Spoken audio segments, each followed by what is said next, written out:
নমস্কার বন্ধুরা, রূপা সেন্সেশন চ্যানেলে আপনাদের সবাইকে জানাই স্বাগতম।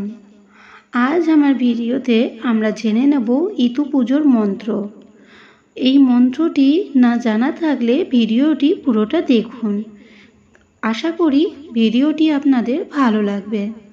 ইতু পূজার মন্ত্রটি হলো, ইয়তি ইয়তি নারায়ণ তুমি ইয়তি ব্রাহ্মণ, তোমার শিরে ঢালি জল অন্তিমকালে দিও ফল।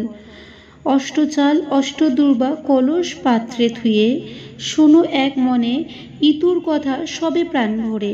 ইতু দেন বর ধনধান্যে পুত্র পৈত্রে বারুক তাদের ঘর।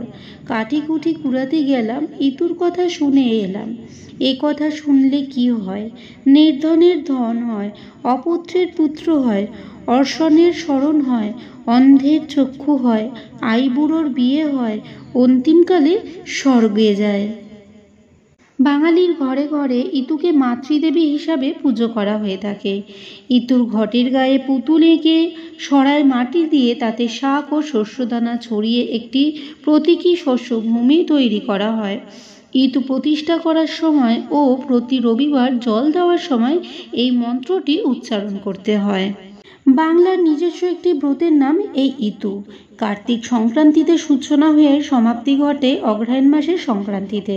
টানা 30 দিনের প্রতিটি রবিবারই মন্ত্র পড়ে ও পুজো করে ইতু সরাতে জল ঢালতে হয়।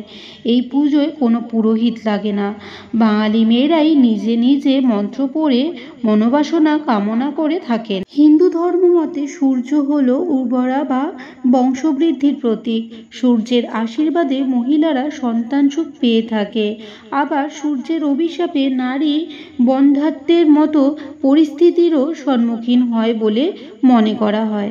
তাই মাতৃসুখ পেতে এই পবিত্র মাসে সূর্যের উপাসনা করা হয়ে থাকে।